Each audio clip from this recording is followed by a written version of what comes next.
Reject comfort. It kills growth.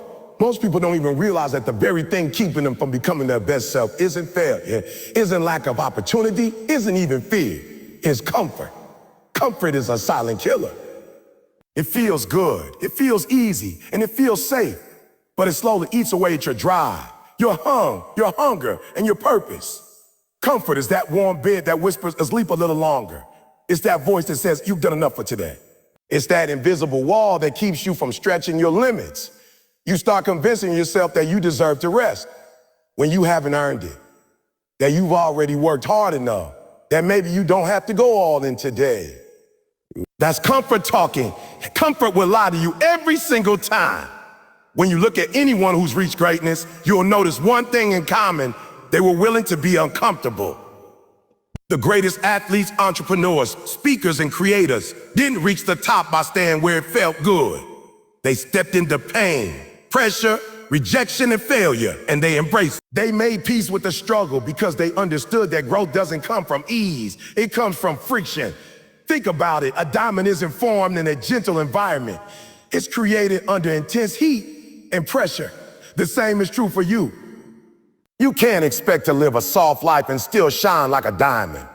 It's a dangerous myth that success should feel good. People think if something is right for them, it'll be easy, natural, smooth. But that's not how growth works. Growth hurts. Growth stretches you in ways you didn't know you could handle. When you start chasing your purpose, you'll face resistance. Mental, emotional, physical. And that's the test. That's the moment comfort will whisper for you to back down. It'll tell you, you don't need to do all this, or it's fine if you stop here. But every time you choose comfort, you shrink. Every time you give into that voice, you rob yourself of a lesson, a skill, a strength you could have developed. Eric Thomas always says, when you want to succeed as bad as you want to breathe, then you'll be successful. That level of hunger can't coexist with comfort. You can't chase your dream and hold on to ease at the same time. It's one or the other. You either choose growth or you choose comfort. You can't have both. Growth requires sacrifice of time, of pleasure, of convenience. It means saying no to things that make you feel good right now so you can say yes to something greater later. It's waking up early when your body wants to sleep, studying when your friends are out, grinding when no one's watching. It's being okay with being uncomfortable because you know that's the only path to greatness. The truth is, comfort makes you forget who you are. It dulls your fire, weakens your focus, and lowers your standards. You start settling for mediocrity because it feels normal. You stop pushing for more because you don't want to feel the burn of effort, but you were not built for average. There's greatness inside of you, but it can't come out if you keep protecting yourself from discomfort. Think about a seed. It has to break before it grows. The shell has to crack. The soil has to press against it. It has to face resistance. That's what triggers life. You're no different. You'll never discover your true strength until life presses on you and you refuse to back down. You've got to rewire your relationship with pain. Instead of avoiding it, start chasing it. The gym hurts, but that's how muscles grow. Learning is hard, but that's how the mind expands. Discipline feels draining, but that's how the soul becomes resilient. Every great reward is hidden behind a wall of discomfort. The people who succeed aren't necessarily the smartest or the most talented. They're the ones who are willing to go through more. They push through when others quit. They keep moving when others retreat. They look at the struggle and say, oh, good. That means I'm growing. So many people want to win, but don't want to hurt. They want success, but not sacrifice. They want the trophy without the training. That's not how life works. You can't microwave greatness. You can't shortcut growth. You've got to be willing to go through the process. The long, hard, uncomfortable process. You've got to sweat, stumble, and sacrifice until it becomes second nature. You've got to get comfortable being uncomfortable, being uncomfortable. The next time you feel that urge to quit because things are getting tough, remind yourself that discomfort is proof you're moving forward.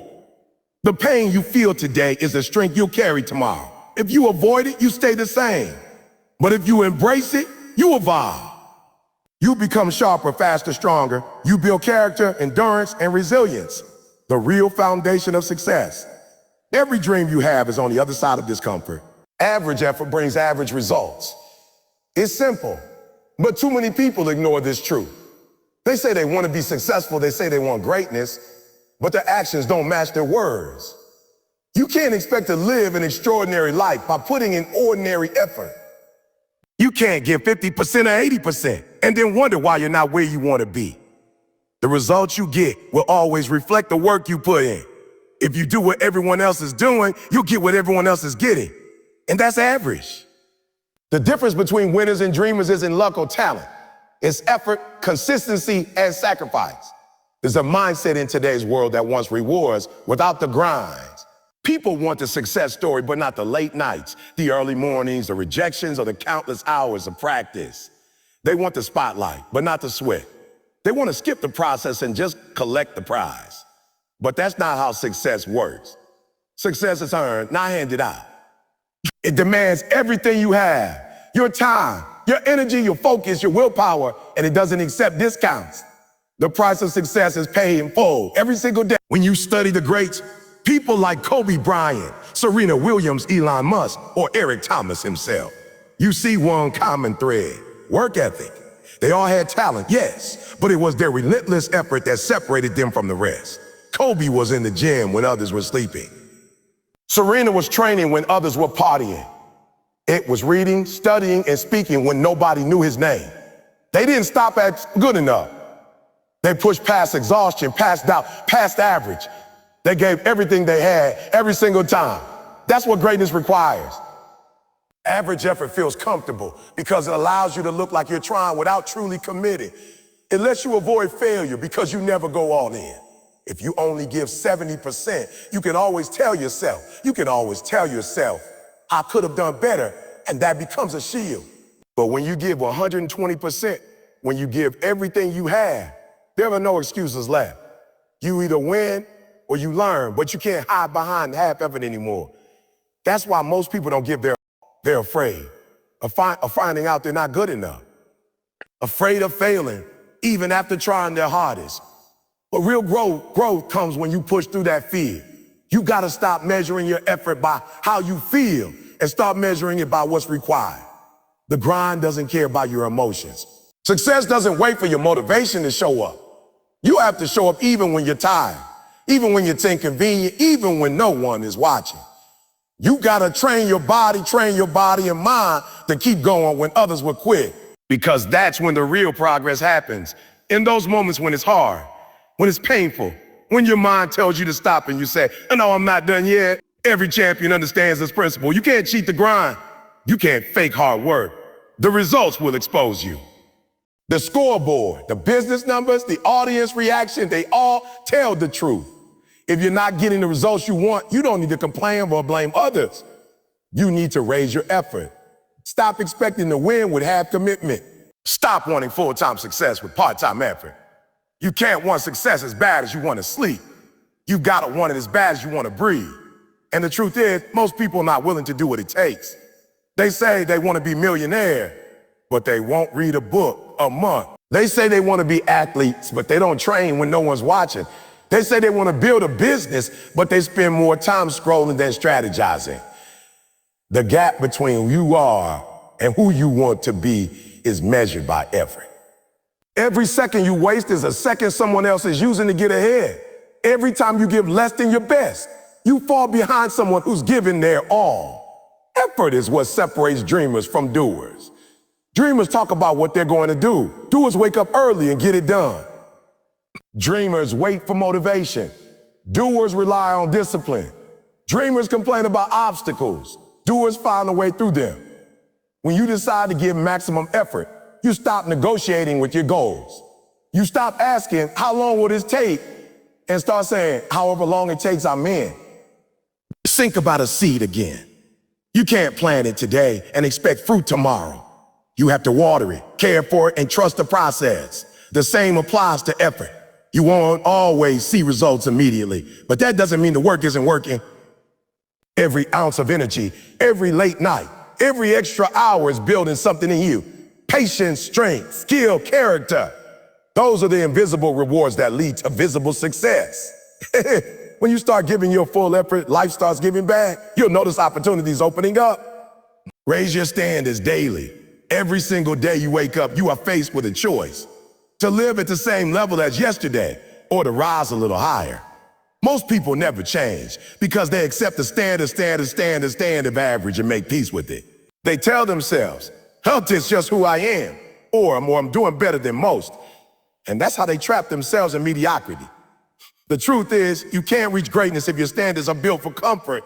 You have to demand more from yourself than anyone else ever will. The life you dream of won't come to the version of you that's okay with settling.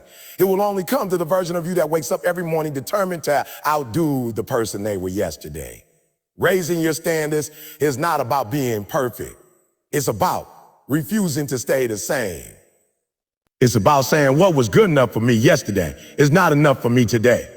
It's about setting expectations that stretch you, challenge you, and sometimes even scare you. Because growth never happens in comfort. It happens in that uncomfortable space where you have to dig deep, where you have to fight your old habits and weak excuses. Every time you raise your standard, you raise your results. When you expect excellence, you start to perform like it. When you demand more from yourself, you start attracting better opportunities. Think about the greats in any field. They all had high standards. They didn't compare themselves to others. They compared themselves to their own potential. Michael Jordan didn't measure himself against the average player. He measured himself against the best version of Michael Jordan. That's what raising your standards looks like. It means not being satisfied with being good. It means asking, oh, what else can I do? How can I do? How can I improve? Where can I grow? It's that relentless hunger for more that separates the average from the extraordinary. The danger of low standards is that they create comfort zones. You start thinking you're doing well just because you're better than someone else. But that's not success. Success isn't about being better than others. It's about being better than your past self. The only competition that matters is the person you were yesterday. When you understand that, your mindset changes. You stop chasing validation and start chasing progress.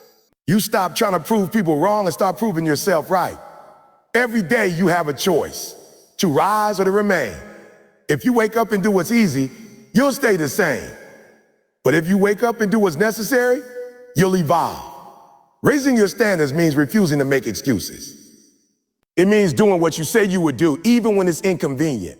It means keeping your word to yourself, because that's where confidence is built. Every time you follow through on your promises, you strengthen your character. And when you do that daily, your entire life begins to shift. You can't control everything in life, but you can control your standard.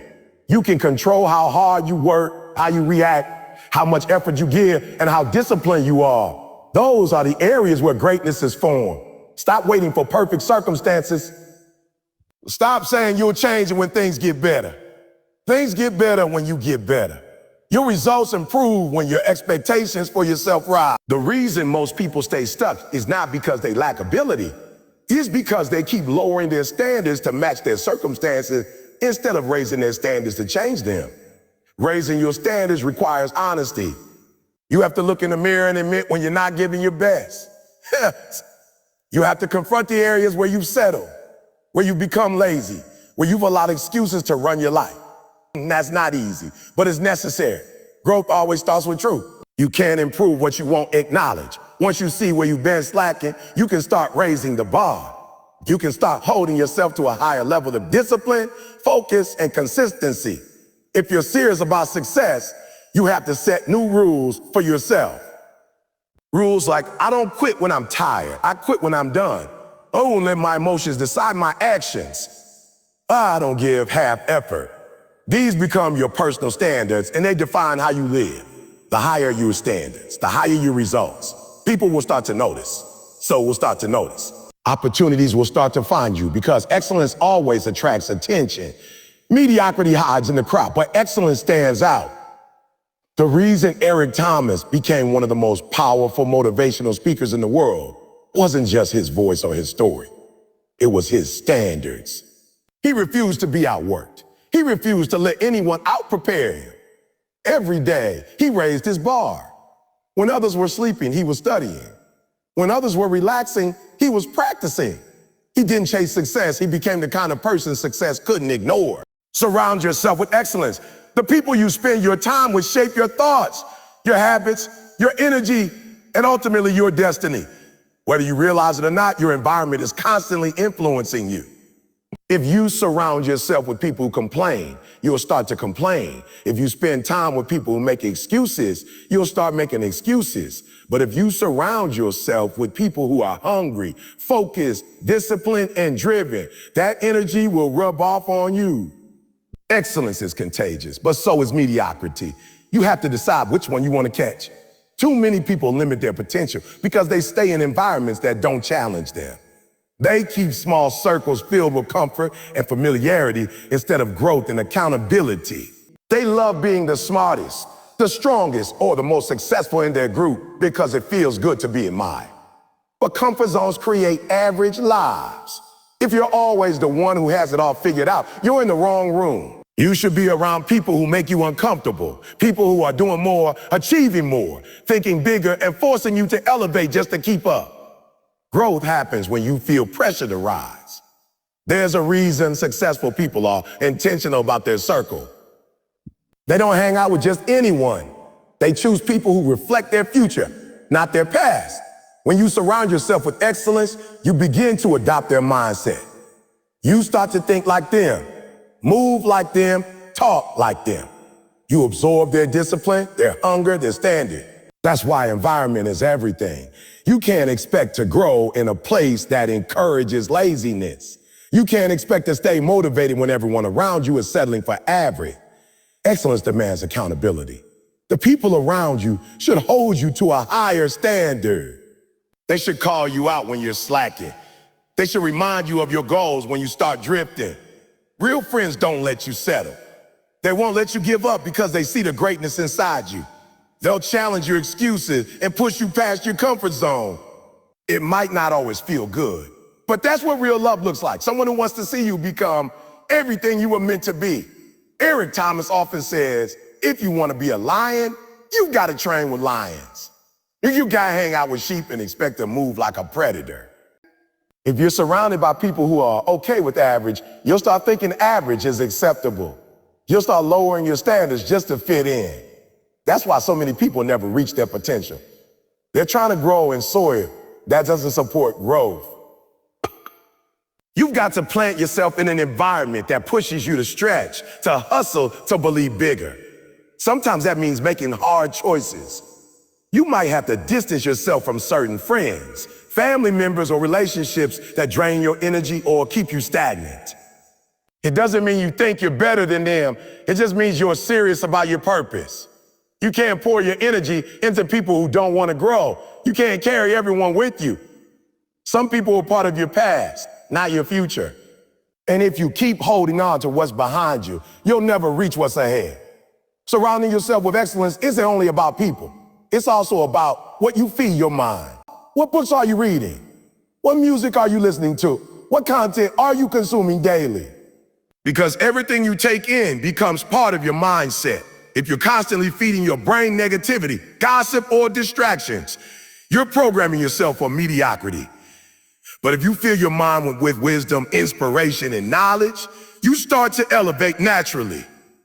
Excellence starts with what you allow to influence you, both people and information. The power of association is real. Think about it. When you hang out with people who are fit, you start to care more about your health. When you spend time with people who are disciplined, you start to pick up their habits. When you're around people who speak life, you start to believe in yourself more. You rise to the level of your surroundings. That's why you have to protect your circle like your life depends on it. Because it does. Your dreams, your mindset, your potential all depend on the energy around you. You don't have to cut everyone off immediately, but you do have to be intentional. Spend more time with people who inspire you, who make you think differently, who challenge you to be better. Find mentors. Seek out people who have already achieved what you want to achieve and learn from them. Listen to their stories, study their habits, and model their discipline. Model their discipline. Success leaves clues, and those clues are often found in the people who are already living the life you want. Stay disciplined even when it hurts. Discipline is the bridge between where you are and where you want to be. It's not about motivation, not about feelings, and not about inspiration. It's about commitment. Discipline is doing what needs to be done even when you don't feel like doing it. It's waking up early when your body wants to sleep. It's putting in the work when no one's watching. Saying no to distractions, no to distractions, no to comfort, and no to excuses. Discipline doesn't care about cares about your mission. If you only move when it feels good, you'll never move far. But when you learn to move through pain, through fatigue, through boredom, you start becoming unstoppable. The truth is, success doesn't belong to the most talented or the most gifted. It belongs to the most disciplined. Talent gets you started, but discipline keeps you going. Talent can open the door, but discipline makes sure you stay inside. So many people start strong. They're excited, they're motivated, but when it gets tough, they fade. The great ones keep showing up. They understand that the pain of discipline is temporary, but the pain of regret lasts forever. You can either suffer a little now through discipline or suffer a lifetime later through regret. The choice is yours. Discipline means choosing your future over your feelings. Feelings will lie to you. They'll tell you to rest when you need to grind. They'll tell you to quit when you're almost there. They'll tell you that you're tired, too busy, too late, or not ready. But your purpose doesn't wait for your feelings to align. You have to act even when you don't feel like it. You have to train your mind to obey your goals, not your emotions. Every time you do that, you strengthen your character. Every time you push through the pain, you build a layer of mental muscle. That's how resilience is formed, through repetition and resistance. Eric Thomas often says, you can't have the reward if you're not willing to do the work. The work doesn't stop because it's hard. In fact, that's when it really begins. When it hurts, when you're tired, when you feel like you've given everything, that's when discipline kicks in. That's the difference between those who make it and those who almost do. The disciplined don't rely on motivation. They rely on systems. They rely on consistency. They build routines that force them to show up no matter what. Motivation is temporary, but discipline is permanent. Think about a professional athlete. They don't practice only when they feel inspired. They train on their worst days in the rain, in the cold, in pain. They push through because they know that if they quit now, they'll regret it later. Every rep, every lap, every session counts. They know that every small act of discipline is an investment in their greatness. That same principle applies to every area of life: business, education, health, relationships. Whatever you want to master, discipline is the price. You don't rise to your goals. You fall to your level of discipline. The hardest part of discipline is that it's often lonely. Most people around you won't understand your grind.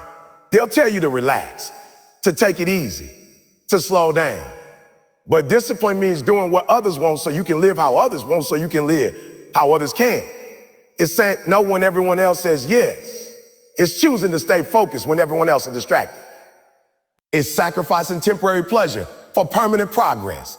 It's not glamorous, it's not exciting, but it's necessary.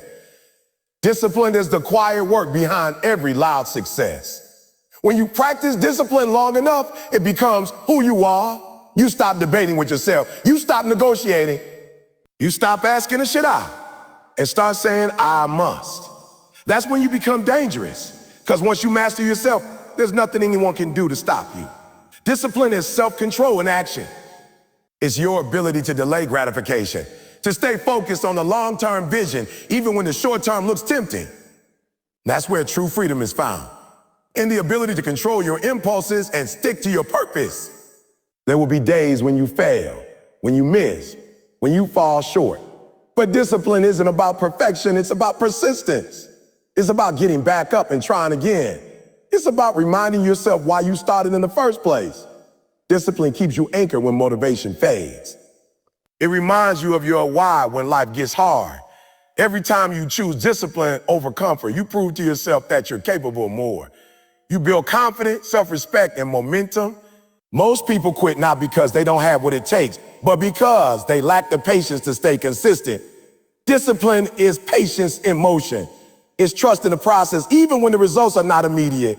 It's knowing that greatness is built brick by brick, day by day, through small choices that compound over time.